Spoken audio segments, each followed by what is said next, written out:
If you work in remote locations where internet is hard to access, you're probably shaking your head and thinking that Pando just won't work for me.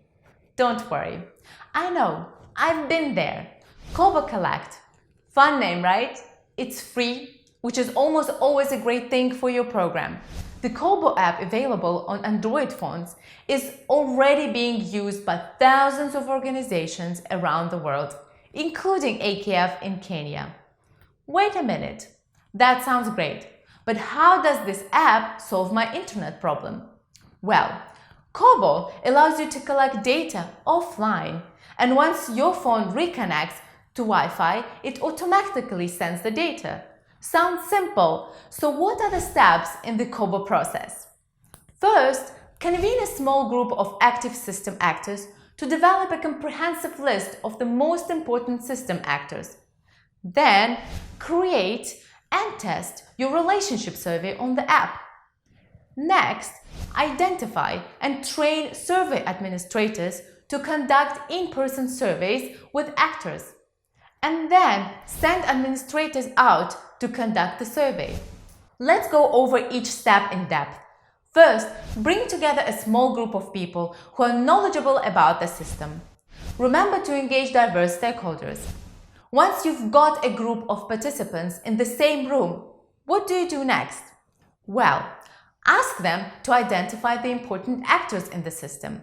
For example, which organization play an important role in generating opportunities for youth in Lamu County. Encourage the group to be open and get creative as they brainstorm. Then, work with the group to narrow down the list to about 30 to 50 actors that are the most commonly approached for information, ideas, and resources. After you've developed a list of the most important actors, create and test your survey on the KoBo Collect app. Like the Pando survey, the KoBo survey will ask participants who they go to for information, ideas, and resources on collaboration areas and how frequently they approach those actors. Participants select the actors identified by the stakeholder group in a drop-down menu.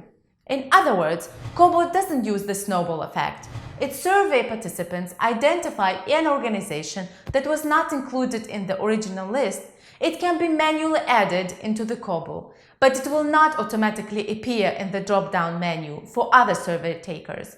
That means that as you are creating your survey on the KoBo app, you will need to enter the names of the 50 actors. Remember to enter names alphabetically. Trust me, this will save you time later on. KoBo's website provides useful instructions to help you through the process. Check it out.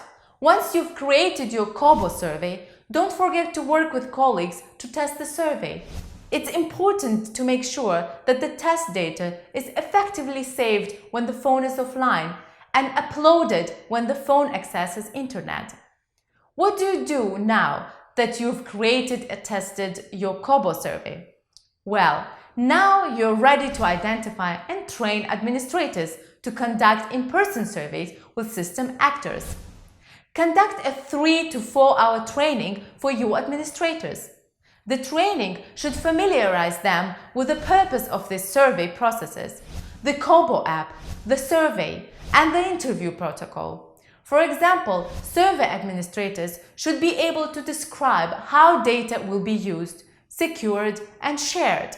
Also use this time to download the KoBo app and survey on each administrator's phone. Make sure it's an Android phone too. And give the administrators time to practice interviewing, entering data, and submitting the survey forms. Remember to ask them to save the survey forms on the phone when they are in the field.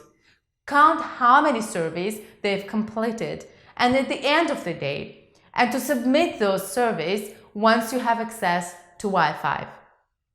Now that you've created a survey and trained your administrators, it is time to send them out to collect data. Start by conducting outreach to arrange meetings with the actors that you will be surveying. You may find that administrators are better received when they have a formal ID from your organization.